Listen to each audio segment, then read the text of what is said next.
আমি প্রথমেই সকলকে নমস্কার ও ভালোবাসা জানাই। বাঁকুড়া জেলার কতুলপুর থানায় অন্তর্গত সিভিক ভলেন্টিয়ার্সে কর্মরত। আমার নাম দেবাশিস পরামানিক। আমি কতুলপুর বগড়া হসপিটাল সন্নিকটে যখন মর্নিং শিফট ট্রাফিক করছিলাম, সেই সময় এক বয়স্ক ক্ষুধার্ত মহিলা লাঠি নিয়ে দোকানে দোকানে ঘুরে কিছু সাহায্য চাইছে। কেউ টাকা দিচ্ছে, কেউ বা দিচ্ছে না। যথারীতি সময়ে আমার কাছে আসেন। আমার কাছে এসে বলে, বাবা কিছু আমাকে সাহায্য করো। সে আমাকে বলেছেন, কিছুদিন আগে আমি আমার পুত্র সন্তানকে হারিয়েছি। সংসার চালানো আমার কাছে খুব দুরবিষহ এবং খুব কষ্টকর হয়ে ওঠে। আমি তাকে বললাম, মা আমার কাছে যতটা সামর্থ্য আপনাকে আমি সহযোগিতা করব। কিছু খাবার, জল এবং অর্থ দিয়ে সাহায্য করলাম। আমাকে আশীর্বাদ করলেন, বললেন, বাবা তুমি সুখী হও, তুমি আরও বড় হবে।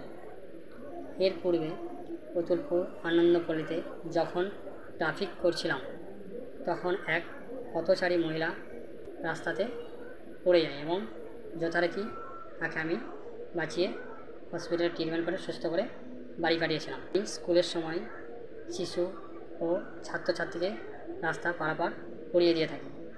এছাড়াও আমি বয়স্ক পুরুষ ও মহিলা এবং প্রতিবন্ধীদেরকেও রাস্তা পারাপার করিয়ে দিয়ে থাকি।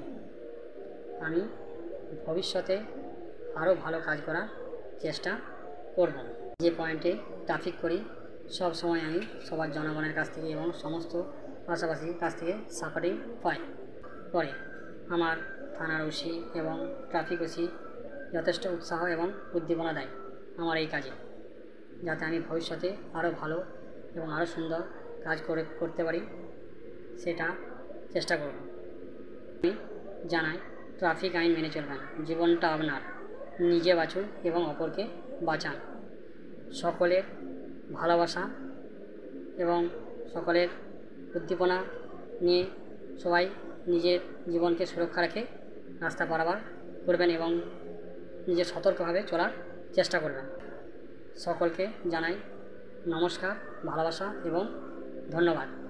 সকলেই ভালো থাকুন, সুস্থভাবে জীবন কাটান এবং রাস্তা পারাপার ঠিকঠাকভাবে করুন। নিজে বাঁচুন এবং অপরকে বাঁচান।